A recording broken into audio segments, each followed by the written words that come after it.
everyone, and welcome to the first episode of Made for Marketers, the show where marketing leaders share their smarts on strategy and execution to help power the customer journey and drive growth. In today's episode, we'll be tackling the topic of marketing in times of crisis. And joining us to share his smarts is Head of Marketing at Inspirations Paint, Joel Goodsir. Good morning. Good morning. Now, Joel is no ordinary marketer. In his time at Inspirations Paint, they've actually trebled turnover and doubled brand awareness. He's also the chair of the advisory board for the marketing school of the University of Newcastle. So he's a very busy man. Really appreciate you taking the time to spend it with us today, Joel.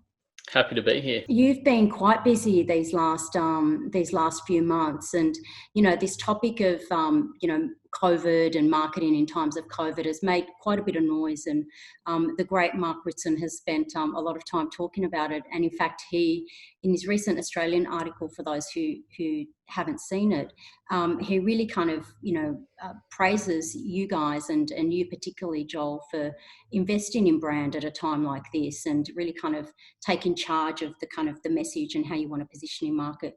Can you tell us a little bit about that? So I guess the first thing to say is that we were lucky in the sense that our paint stores were able to stay open. They weren't forced to close by government regulation, because if they had have closed, then it would have been a very different scenario. So yeah, we were certainly lucky in that regard. So obviously when it first happened in mid to late March there, we thought our stores would close. And I remember my CEO telling me to pull, hundreds and hundreds of thousands of dollars of advertising, pretty much immediately. And that was the first thought. That was the gut instinct, and it all, of course, made sense. But then as it became evident that our stores didn't need to close, I kept pushing back on him. He would say, "Oh, have you cancelled that advertising yet?" And I'd be like, "Not yet." Yeah, we talked a lot in the management team just about the way forward and doing the counterintuitive thing of not pulling back. And to his credit, my CEO's got so much respect for him. He's really good at responding to rational business cases, and right. Yeah. And he did, and he convinced the board of the same, and we all agreed to stay the course. Yeah, fantastic. And I mean, that is, it's a tricky situation because it does almost go against every instinct, to actually invest in a time of such uncertainty. But sometimes you've got to take that brave move, and particularly where you do have a strong business case. As you said, business was going quite well. Your stores weren't shut down. I think obviously having that kind of open audience with your CEO absolutely helps. So I guess how would you advise marketers that maybe were in industries that are harder hit? Because some would say, I suppose you kind of had it easy in some respects. Is that decision to invest, particularly kind of making brand investments in these sort of lower periods of growth, is that a universal decision, or do you think there really does need to be a strong business case around that decision to either hold or kind of increase budget? Yeah, I think there's just some key criteria that need to be met. There was an article by Mark Ritson about this, and he put a few caveats in place, but the main one was you've got to have the money to do it. So if you're hemorrhaging cash, doubling down in your advertising is not the recipe.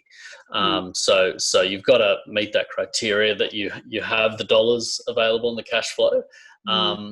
If you meet that criteria and a couple of others you talked about, then I think it is universal, because there's been lots of longitudinal studies to show way back from the depression of the late 20s, early 1930s, that the companies that did the best were those that continued. And the theory makes sense. It's pretty logical when you sit there and think, well, everyone else is pulling out, so if I don't, I'm going to appear like a bigger fish in the pond, and people are going to see me more, and this company is going to be well set up coming out of the recession. And that's what the studies show. So it makes sense in that case, but you got to have the cash. Yeah, absolutely. And as you say, I mean, all things being equal and having that capital behind you to really fund the growth, really what it is an investment in share of voice, Mm. essentially, and laying some of those brown foundations that can see you through when things do pick up again. But it does take some resolve to push forward with that, regardless, I think, of your financial position.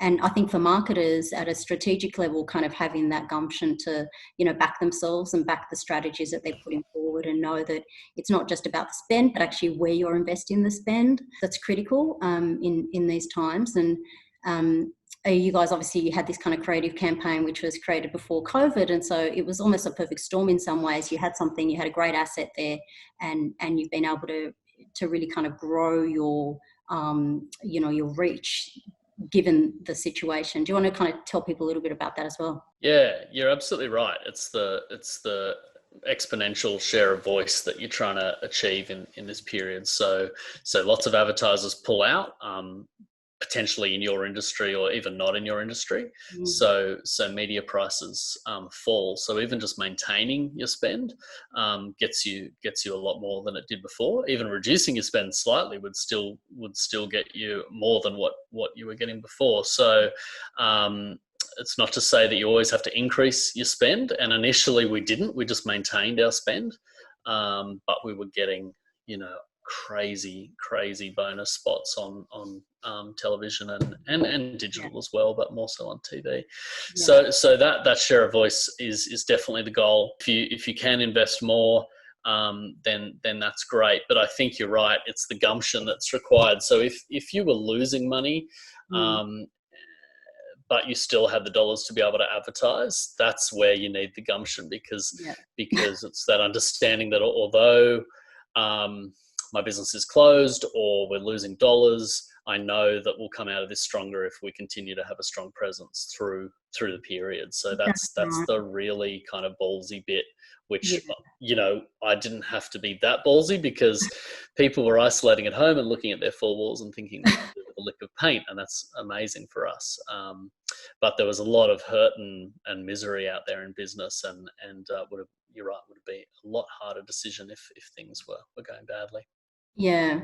And so I guess, the message maybe to some of those marketers who are in harder hit industries is, know the business, understand your strategy, understand what the future kind of plan looks like, and then sort of set yourself up for success sort of post this really dark period. Because let's face it, I mean, the economy is obviously, this huge economic impact that is hitting as a result of this, and we don't know how long that's gonna last.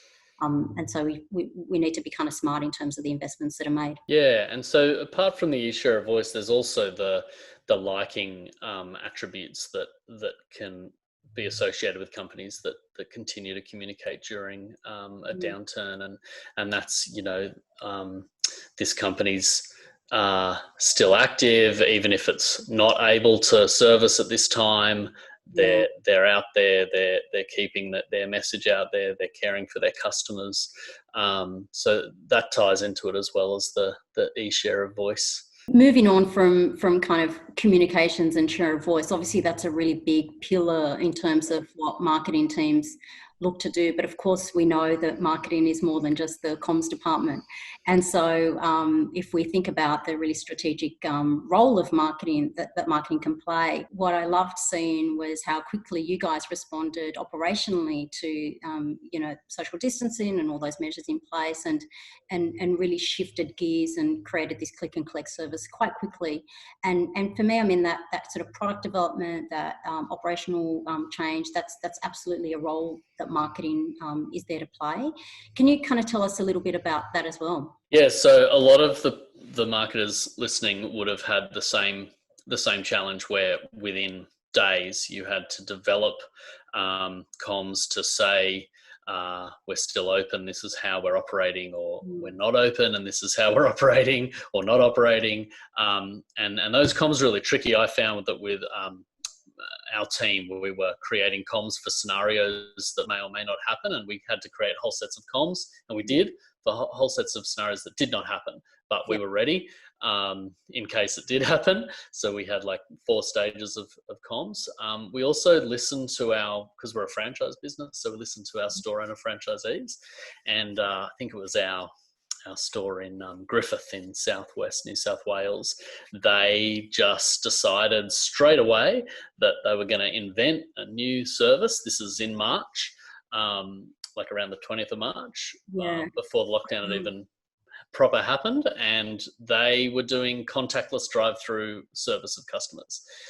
So you would ring up, buy your paint over the phone, credit card, drive in, and they would bring it out to your car, put it in your boot. You didn't get out of your car, and that's commonplace now. But on March 20, no one was doing that, and so we saw our Griffith store owners doing that, and went, "This is great." So we then created a package for other stores that wanted to do that. And being a franchise, we didn't dictate you all have to do it this way. It was different per store. So we had different messaging available for each store's social media.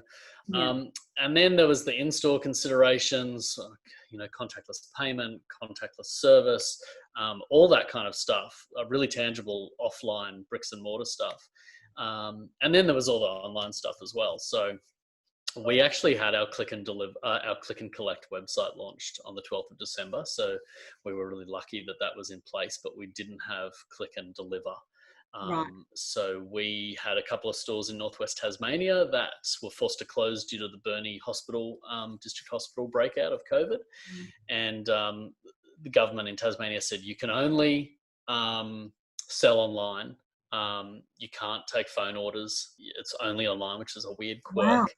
Yeah, and you can only deliver viruses, perhaps. I don't know. Yeah, so strange. But we could have circumvented that and taken them anyway. But the store owner was like, "No, let's follow the rules." So we were able to push messages to his customers to use our click and collect site, but tell them if they placed an order, don't come in. We'll deliver it the next day for free, or even that day.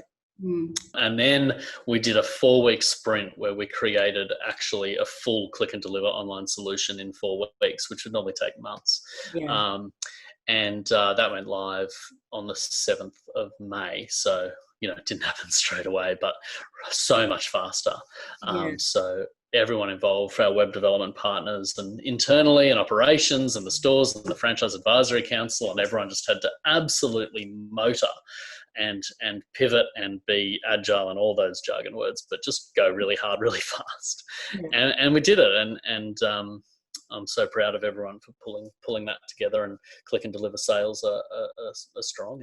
And we're offering free next day delivery as a national promise. We're offering 2-hour pickup as a national promise, which is better than Bunnings, heaps better than Bunnings, heaps better than everyone else in the category. And paint and hardware are kind of laggard industries, so we're 10 or 20 years behind FMCG and all the the peak retail stores. So we actually have by far the best e-commerce offering of any paint store. Most of them simply just don't have one at all.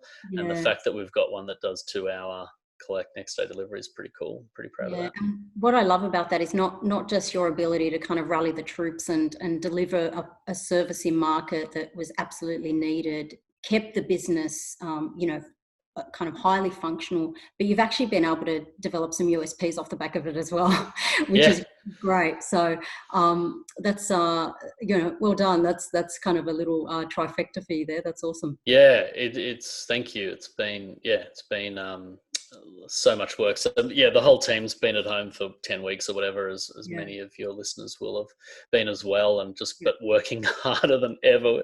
I think we've worked so much harder this period than ever before, but it's come together. And now we're doubling down on our advertising, and we've got a Metro free-to-air campaign and a digital campaign in market, spending above and beyond. We normally wouldn't be spending anything in May, June. And we're really doubling down on that now, and it's including the new click and deliver, click and collect message in the comms as well. So really trying to extend the shoulder, because we've seen as the pandemic restrictions have loosened, sales haven't kept at that really high peak they were in April, but they're still incredibly up on last year. due to mainly the luck of us being able to stay open, but the fact that we've pushed through, and we're just trying to extend that for as long as possible. We'll look forward to seeing all of those sort of hit the market.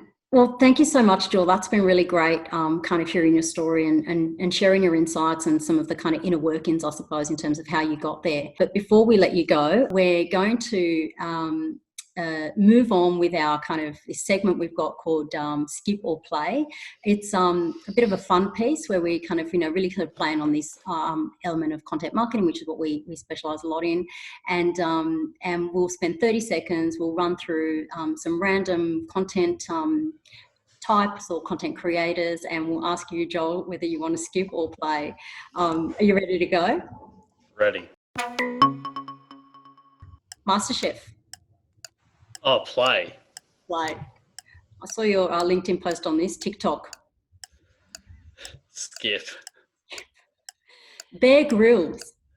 Play. How brands grow. Big play. Maths. If you don't know what maths is, it's probably skip. Yeah. Midnight Oil. Play. Marketing Week. Play. Gary V. Skip. Not a marketer. Pretend marketer. Skip. Grand Theft Auto. Skip. And I think we're running out of time, but Drake. Who? Yeah, okay, let's go skip. Well, thank you so much. It was just a bit of fun. It kind of helps us, understand a little bit about you as well. I want to really thank you again for spending this time with us and sharing your story. It's a really great one. We can't wait to see how it continues to unfold. For anyone who wants to sort of follow up or get in touch, what's the best way to reach you? Yeah, LinkedIn. Really enjoying LinkedIn at the moment. Some great content and contacts on there. So hit me up, Joel Goodsir. Awesome, Joel Goodsir at LinkedIn. And for everyone watching, if you like this episode, please do like it, share it, pass it around as freely as you'd like. And if you want to have the next episode hit your inbox, you can subscribe as well at our website. Until then, stay safe and see you next time.